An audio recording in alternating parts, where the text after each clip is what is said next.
আমরা একই পরিবারের 5টি লোক মারা গেছে। আমরা এই জন্য এখানে গণকবর খুঁজে আমরা জানাজার ব্যবস্থা করে আমরা কবর দেওয়ার চিন্তা ভাবনা নিচ্ছি আর কি। নতুন কোনো লোক হয় না, আর হ্যাঁ অনেক ভালো ছিল, কাজের দিকেও মনোযোগ ছিল। কিভাবে তারে হত্যা করা হয়েছে নির্মম ভাবে, সুষ্ঠু বিচার চাই। সন্তোষজনক করতে তোর লাইন আছে, হ্যাঁ না সেই করতো আগে ওইটা বহুদিন পর্যন্ত জ্বালাইছে।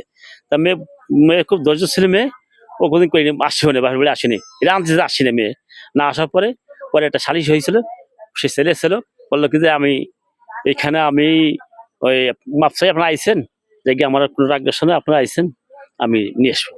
পরে 6 মাস পরে আসি, তারপরে এই বাড়ি 6 মাস ছেলে মেয়ে এবং তার ছেলে মেয়ে নিয়ে থাকার পরে সে এই 5-6 মাস হলে সে ছেলে মেয়ে নিয়ে গেছে।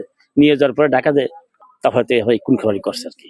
সকালে কোনো খবর জানি না, আমি রাত 9টার সময় মেয়ে আমার ফোন দিয়েছে যে আব্বা আমরা কিন্তু 25 তারিখে 24 তারিখে আমরা বাসা ছাড়ি চলে আসবো, এইটুকু আমি জানি। হয়তো আপনি একটু খবর জানেন, কি খবর জানেন?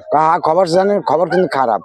তখন আমার মাই এগিয়ে ফাটাইছে, জামাই মেয়ে অনেক গাজীপুর থাকে, ওই তো আগে ফাটানো পার ওরা চলে গেছে। তারপরে আমি এনতে গেছি, যাই দেখে যাই মায়ের যাই দেখে যাই ইস্যুর সাথে বাইন্দে থাইছে। আর এই করে কোভাই চেয়ে দিয়েছে, কোভাইছে কিরা ওইতে ছাড়া কিরা জামাই ছাড়া কিরা কোভাবে। মাই আমার কাছে কোনদিন কই নাই, কিন্তু ওই নাতিরে কত যে তুমি এইরকম জামাইয়ের কাছে মাইয়ে দেছো কে, আমার মারে এই জায়গায় না দিয়ে অন্য জায়গায় দিতে পারছিল না। তা আমি আমার নাতিকে বুঝাতাম, হয় দূরে বলো কি করিস।